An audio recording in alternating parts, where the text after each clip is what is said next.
আমরা পেয়েছি সাবেক বাংলাদেশের প্রধানমন্ত্রী শেখ হাসিনা। আপনাকে স্বাগত জানাই, আপনি আমাদেরকে সময় দিয়েছেন, এসেছেন আমাদের কাছে। আমাদের সাথে আরো থাকছেন ডক্টর মোহাম্মদ ইউনূস। ডক্টর মোহাম্মদ ইউনূস, আপনাকে আমাদের অনুষ্ঠানে স্বাগত জানাই, আপনি আমাদের সময় দিয়েছেন, সেজন্য আমাদের কৃতজ্ঞতা। অন্তর্বর্তী সরকারের প্রধান উপদেষ্টা ডক্টর মোহাম্মদ ইউনূস যুক্তরাষ্ট্রে বিল ক্লিনটনের উপস্থিতিতে একটা অনুষ্ঠানে বললেন যে এই আন্দোলন খুব পরিকল্পিতভাবে চালিয়ে নেওয়া হয়েছে, কিছুই হঠাৎ হয়নি। এই আন্দোলন কি শুরু থেকেই কোটার আড়ালে সরকার পতনের আন্দোলন ছিল? আপা, আপনার একটু মন্তব্য শুনতে চাই। আপনি আমাদের একটু বলবেন জুলাই অভ্যুত্থানের ফল। ঘর থেকে বেরোতে পারে না। দেশবাসীর কাছে আমি বিচার চাই, কি অপরাধটা কি করেছি যে এইভাবে, যেখানে আমি মানুষের ভাগ্য পরিবর্তনের কাজ করে যাচ্ছি, মানুষের জীবন মান উন্নয়ন করেছি। আজকে বাংলাদেশ সেই 2008-এর বাংলাদেশ আর 2024-এর বাংলাদেশ তো এক না। বাংলাদেশের মানুষের জীবন মান তো উন্নত হয়েছে। আমাদের অর্থনীতি আজকে কত কত উপরে উঠে গিয়েছিল, এবং এটা মনে হলো যে আর কিছু না, এটা আমাদের অর্থনীতিকে সম্পূর্ণ পঙ্গু করে দিয়ে বাংলাদেশকে আবার ভিক্ষুকের জাতি করে দেওয়া। এটাই বোধহয় এদের পিছনে ষড়যন্ত্র। সেটাই হচ্ছে সব থেকে দুঃখজনক, যে দিন রাত অক্লান্ত পরিশ্রম করে বাংলাদেশটাকে যখন একটা জায়গায় নিয়ে আসলাম, আজকে সেখানে দেখি এই একদিকে জ্বালা পোড়া সবকিছু। ঠিক যে প্রতিষ্ঠানগুলি মানুষের সেবা দেয়, আজকে মেট্রো রেলে চড়ে মানুষ কত অল্প সময়ের মধ্যে সময় বাঁচিয়ে কর্মস্থলে পৌঁছাতে পারতো, আবার ফিরতে পারতো। সেখানে ছাত্ররা, চাকরিজীবী, সাধারণ মানুষ সবাই তো যেতে পারতো। সেই স্টেশনগুলি পুড়িয়ে এখন ট্রাফিক জ্যাম, মানুষের কষ্ট। আমি তো কষ্ট লাঘব করেছি, কিন্তু যারা এইভাবে আগুন দিয়ে পুড়িয়ে মানুষের সে কষ্টে আবার ফেলে দিল, তাদের বিচারই দেশের মানুষকে করতে হবে। আমি খালি সকলের সহযোগিতা চাই। আর এইভাবে মায়ের কোল খালি হোক, এটা আমি চাই না। কারণ আমি তো বাবা মা সব হারিয়েছি, আমি তো জানি হারাবার ব্যথা কত কষ্ট। কিন্তু সেই কষ্ট বুকে নিয়ে তো ফিরে আসতে এদেশের মানুষের জন্য। এখানে আমার তো কোনো চাওয়া পাওয়া নাই। আমি তো আমার ছেলে মেয়ের জন্য কিছু করিনি, শুধু তাদের লেখাপড়া, নিজেরাই চাকরি করছে, নিজেরাই পড়েছে। আমি কতটুকু করতে পেরেছি, কিন্তু আমি দেশের মানুষের জন্য করেছি। আজকে অন্তত মানুষের ভাত কাপড়ের ব্যবস্থা, চিকিৎসার ব্যবস্থা, তাদের কাজের সংস্থা সবই তো করে দিচ্ছিলাম। যখন আমরা এক উন্নয়নশীল দেশে মর্যাদা পেলাম, তখনই এই তাণ্ডব করে ঠিক যে জায়গাগুলি মানুষের সেবা করবে সেই জায়গাগুলিতেই আঘাত। শিক্ষা প্রতিষ্ঠানে হল ভেঙে দেওয়া। সবচেয়ে দুর্ভাগ্য যে ভিসির বাড়িতে আগুন দেওয়া। এর আগেও একবার ঢাকা ইউনিভার্সিটিতে ভিসির বাড়িতে আগুন দিয়েছিল, আপনাদের মনে আছে। রংপুরে সেখানে আগুন দিয়েছে, ময়মনসিংহ কৃষি বিশ্ববিদ্যালয় থেকে শুরু করে বিভিন্ন জায়গায় এই তাণ্ডব চালিয়েছে। রাজশাহীতে এই তাণ্ডব চালিয়েছে। বিশ্ববিদ্যালয়গুলিতে সেশন জট ছিল, আমি সরকার আসার পর থেকে কোনো সেশন জট নাই। লেখাপড়ার মান উন্নত করা, যাতে এখান থেকে পড়ে আবার বিদেশও পড়তে হবে, সে ব্যবস্থাও করে দিয়েছি। কিন্তু তারপরেও কোটা সংস্কার আন্দোলন, কোটা তো আমি বাতিলই করে দিয়েছি। আমি আহ্বান করেছিলাম যে একটু ধৈর্য ধরো, হাইকোর্টের শুনানি হবে, হাইকোর্ট যে রায় দেয় না। তারপরেও এই আন্দোলন হবে। আজকে এই যে এতগুলি মানুষের জীবনের ক্ষতি হলো, এতগুলি পরিবার ক্ষতি হলো, এর দায় দায়িত্ব কাদের? আমি দেশবাসীর কাছে সেই আহ্বান জানাবো যে এই ধরনের ধ্বংসযজ্ঞের জন্য এই দেশকে নিয়ে আর কেউ চালাতে না পারে। আমি সকলের সাহায্য চাই। আমি চাই না এভাবে মায়ের কোল খালি হোক আর এভাবে মানুষ অসহায় পড়ুক। এই হাসপাতালটাই তো আজকে আপনারা দেখেন কত সুন্দরভাবে করে দিয়েছি। কিছু নেই হাসপাতালে, একটা লিফটও ছিল না আমি যখন সরকারে আসি। আর সেই হাসপাতালও আমার আব্বা স্বাধীনতার পর জাতির পিতা বঙ্গবন্ধু শেখ মুজিবই করে দিয়েছিলেন। আমি সেটা উন্নতি করেছি বলেই তো আজকে চিকিৎসা দিতে পারছি, নইলে এত রোগীর চিকিৎসা দেওয়া কোনোদিন সম্ভব হতো না। তারপর কি এটাই অপরাধ যে আমি মানুষের জীবন মান উন্নত করার জন্য কাজ করেছি, আর সেই জায়গাগুলিকে হামলা করতে হবে?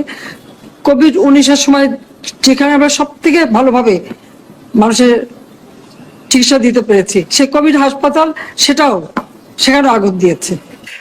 অনেকে এই কথা বলে থাকেন প্রফেসর ইউনূস যে আপনি তো ইচ্ছা করলে এই পৃথিবীর যে কোনো দেশে সেটেল করতে পারতেন, পৃথিবীর যে কোনো দেশের হয়েই আপনার যে আইডিয়াগুলি সেগুলি আপনি ডিসেমিনেট করতে পারতেন, তারপরেও আপনি বাংলাদেশে থাকছেন, বাংলাদেশে থাকাটাকেই আপনি মানে আমি যদি বলি আপনার জন্য নির্ধারণ করছেন, সেটি কারণ আপনি চাইলেই সেটি সম্ভব, সেটি কি আপনার জন্য দিন দিন কঠিন হয়ে যাচ্ছে, বা আপনি এটি কেন করছেন? বা মানে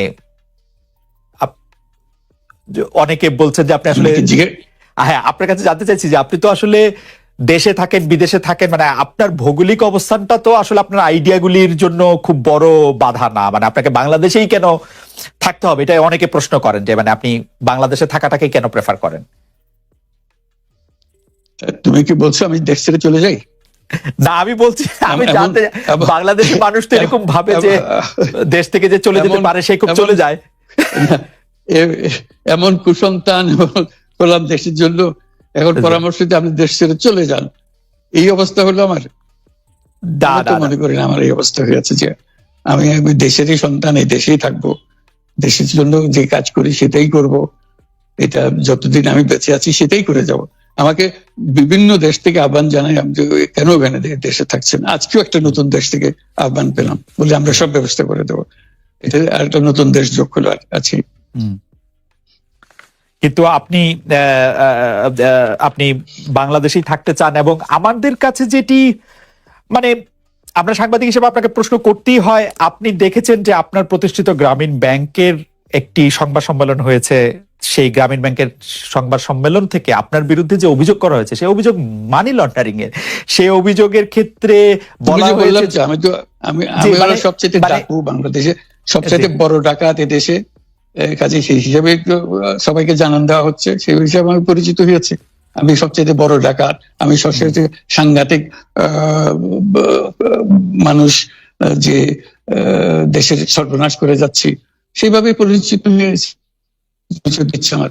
আপনি আমাদের একটু বলবেন যে আপনি বাংলাদেশের জন্য বা আপনার পরবর্তী লক্ষ্যগুলি কি সারা পৃথিবীর জন্য? আপনি তো শুধু বাংলাদেশ নিয়ে ভাবেন না, যে আপনি আসলে কি করতে চান বা কেমন দুনিয়া চান বা কেমন বাংলাদেশ চান, সেটা আপনার কি লক্ষ্য এই মুহূর্তে? বললাম যে এটাই হলো আমাদের স্বপ্নের বীজতলা, যে আমাদের স্বপ্নগুলো একটা একটা আসে, একটা নতুন আইডিয়া আসে, সেটা একটা বীজতলা, এটা আমরা ট্রাই করে দেখি, একটা ছোট আকারে করি, এটা সফল হলে একটু বড় আকারে করি, এটা বাংলাদেশে করি। একবার সফল হলে সারা দুনিয়া এটা লুপে নেয় দেওয়ার জন্য, সারা দুনিয়ার লোক এখানে আসে, আমাদের লোককে নিয়ে যায়, সেভাবে কাজকর্ম করছি। এটা আমরা একটা থাকছি বাংলাদেশে, করছি বাংলাদেশে, কিন্তু সারা দুনিয়ার লক্ষ্য আমাদের দিকে, আমরা কি করছি, কি চিন্তা করছি, কিভাবে এগুলো পরিচালনা করছি। এবং তার মধ্যে ব্যাখ্যা হিসেবে যেটা আমরা বারবার বলছি, আমরা একটা নতুন পৃথিবী গড়তে চাই।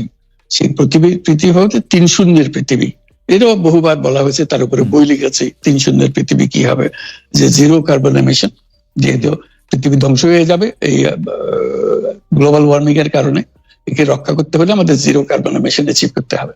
যেটা এমন বিশ্ব আমাদের গড়তে হবে যেটা 0 কার্বন এমিশনের বিশ্ব হবে। 0 ওয়েলথ কনসেন্ট্রেশন, আমরা উন্নয়ন বলছি, যে উন্নয়নের সফলতা গুটিগত মানুষের কাছে যায়। এটা শুধু বাংলাদেশে না, সারা পৃথিবীর এই অবস্থা, যে সমস্ত টাকা গুটি হতে মানুষের কাছে চলে যায়। দুনিয়ার যত সম্পদ আছে এই মুহূর্তে, তার 90% যে সম্পদ, এটা হয়তো 5% লোকের কাছে, 90% লোকের কাছে রয়ে গেল। এবং আগামী দিনে এটার পরিবর্তন অন্যভাবে, 90% জায়গায় এটা 95% হয়ে যাবে, ওই 5% জায়গায় এটা 3% হয়ে যাবে। অর্থাৎ লোকের সংখ্যা কমে যাবে, সম্পদের পরিমাণ তাদের কাছে অনেক বেড়ে যাবে। এটি হলো বর্তমান অর্থনীতির কাঠামো। আমরা বলছি যে এই কাঠামো যতদিন থাকবে এই পৃথিবী টিকতে পারবে না। আর তো হলো 0 আনএমপ্লয়মেন্ট। বিশেষ করে আমরা যেটা জোর দিয়ে বলি সেটা হলো যে এই যে আর্টিফিশিয়াল ইন্টেলিজেন্স, এটা পৃথিবীকে ধ্বংস করে দেবে। কাজে তার আগে আমাদেরকে ঠিক করতে হবে টেকনোলজিকে আমরা কতদূর নিয়ে যাব, কোথায় সীমারেখা টানবো, এটা ঠিক করতে হবে। সেই পৃথিবীর নাম দিয়েছি আমরা 3 শূন্যের পৃথিবী, 3-0 ওয়ার্ল্ড। এই আমরা একটা পৃথিবী গড়তে চাই যেখানে এই যে 0 ওয়েলথ কনসেন্ট্রেশন, 0 আনএমপ্লয়মেন্ট এবং 0 ওয়েলথ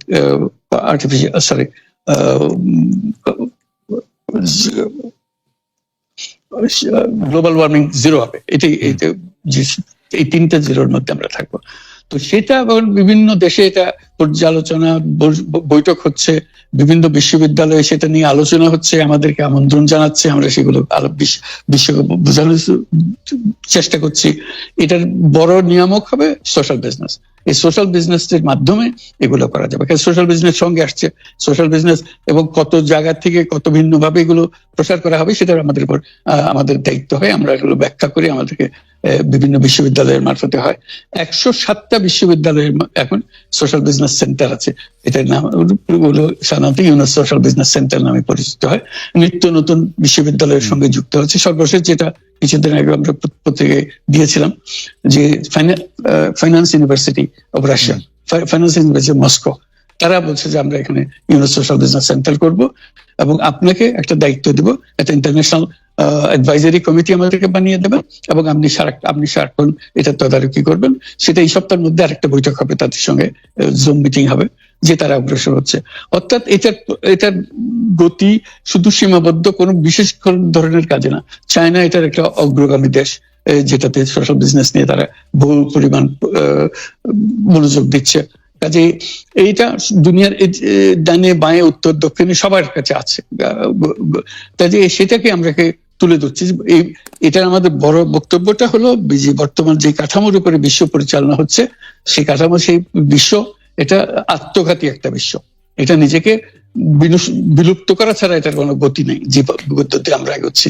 কাজে এই বিলুপ্ত হওয়ার আগে যদি আমরা নতুন কাঠামো করতে পারি, নতুন সভ্যতা গড়ে তোলা, এই নতুন সভ্যতা গড়ে তোলার জন্য এই সমস্ত আয়োজন হচ্ছে। সেই কারণেই এই পৃথিবীর এত ইন্টারেস্ট দেখছেন, যে আলোচনা দেখছেন, যে তারাও অনুভব করে যে এটার একটা রাস্তা বের করতে হবে। আমরা একটা রাস্তা বের করেছি, এটা তাদের কাছে সম্পূর্ণ মনে হচ্ছে নাকি আরো এডিশন দরকার হবে, কিন্তু তারা এটার মধ্যে জড়িত হতে চায়, তারা করছে। তার সঙ্গে আমরা 30 ক্লাব, আমরা বলছি যে এটা শুধু মুখে কথা বললে হবে না, এটা কার্যে পরিণত করতে হবে।